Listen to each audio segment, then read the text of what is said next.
Hi everyone, my name is Tega, and I want to quickly show you how to deploy a .NET Core API application using Docker. So yeah, the first thing we need to do is to get our application ready. So I'm going to generate that using the .NET SDK or the .NET CLI using the .NET New Web API command, and I'm going to name our application let's say deploy with Docker.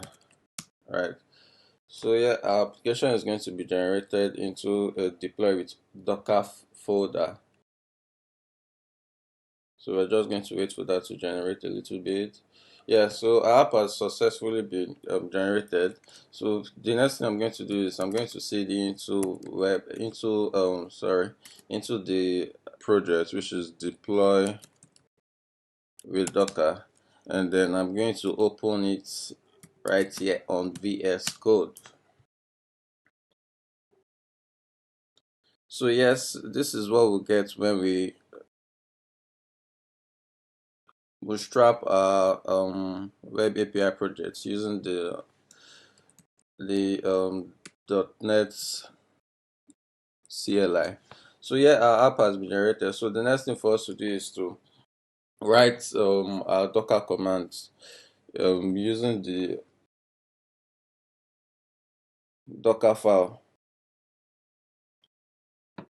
Yeah, let me just move this to the side a little bit because we need to get our images from Docker up. Right. So first thing for us to do is to create our Docker file. So yeah, in this Docker file, that's where we're going to write all our Docker commands for Docker to use to create our project images. So the first we need is a base image. So since we are working with the .NET Core application, we'll need the .NET Core SDK. Yeah. So we can get our .NET Core SDK from Docker up. So let's just search for it. .NET Core SDK.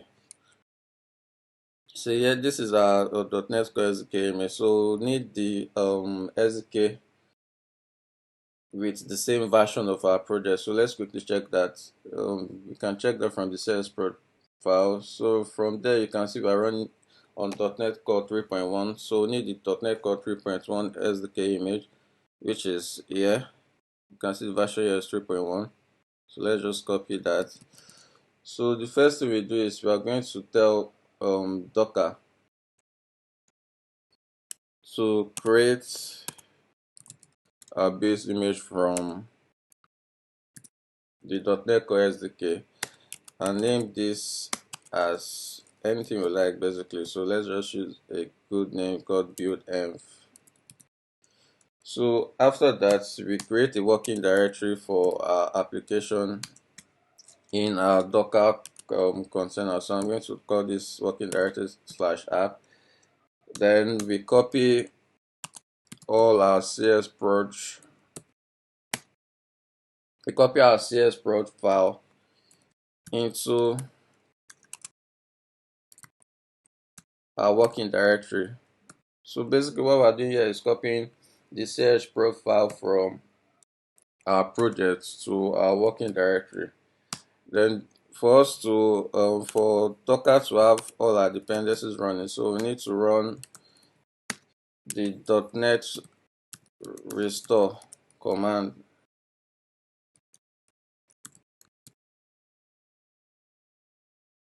So this basically we make all our dependencies installed in our Docker container.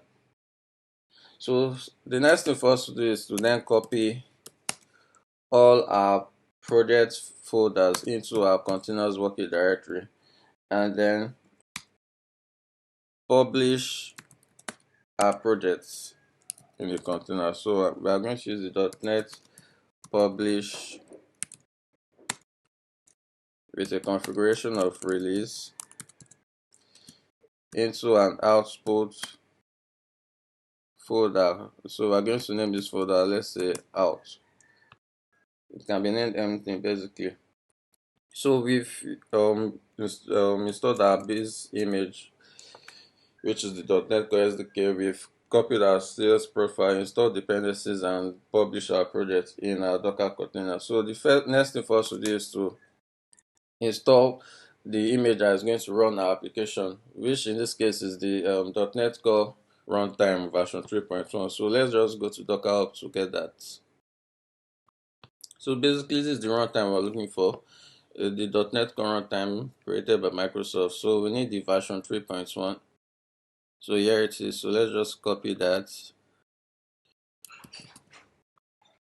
and we're going to tell Docker that from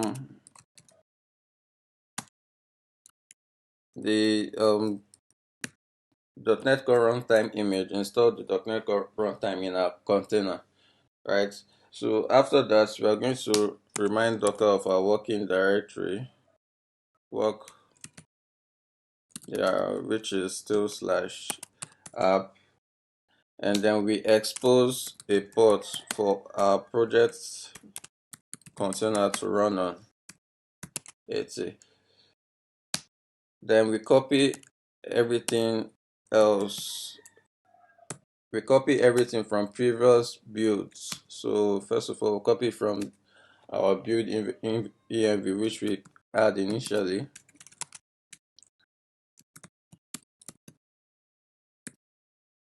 and also everything in our slash app and slash out full directory into our current working directory, right?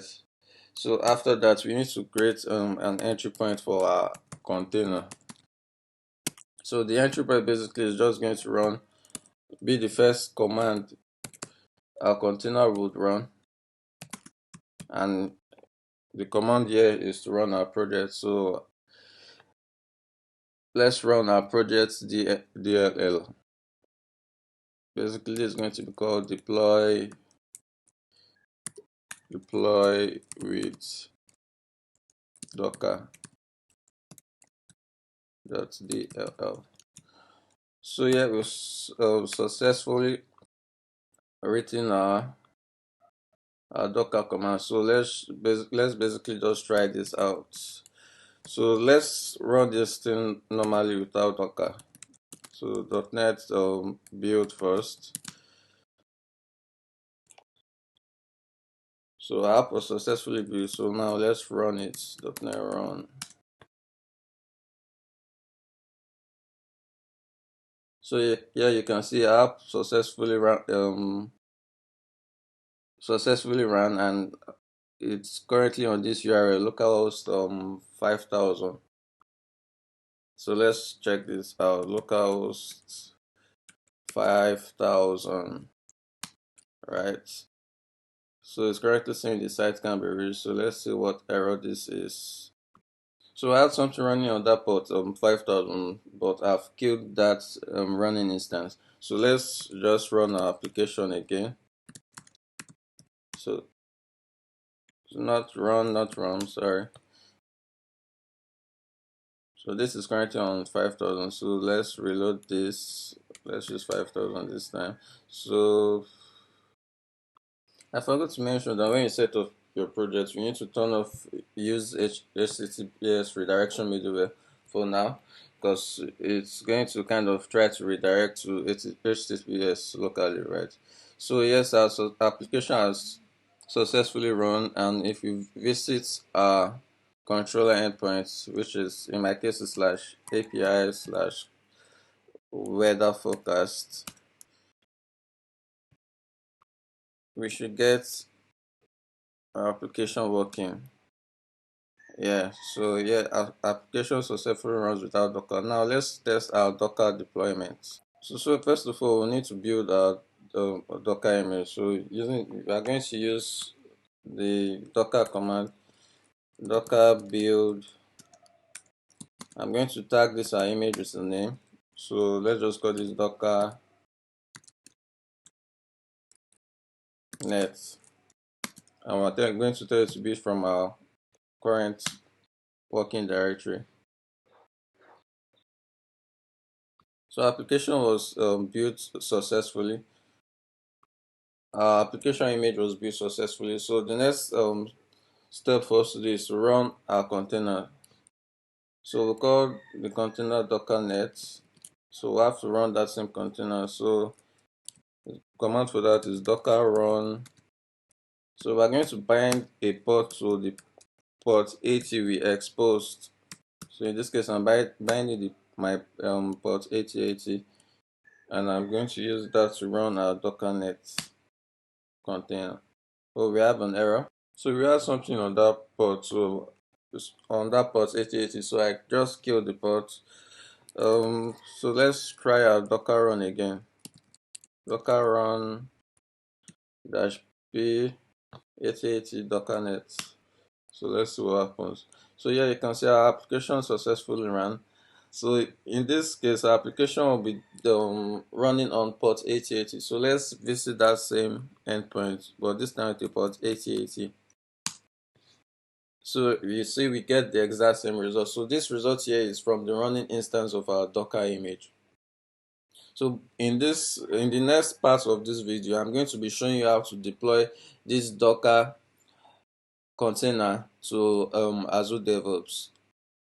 Thank you for watching. See you next time.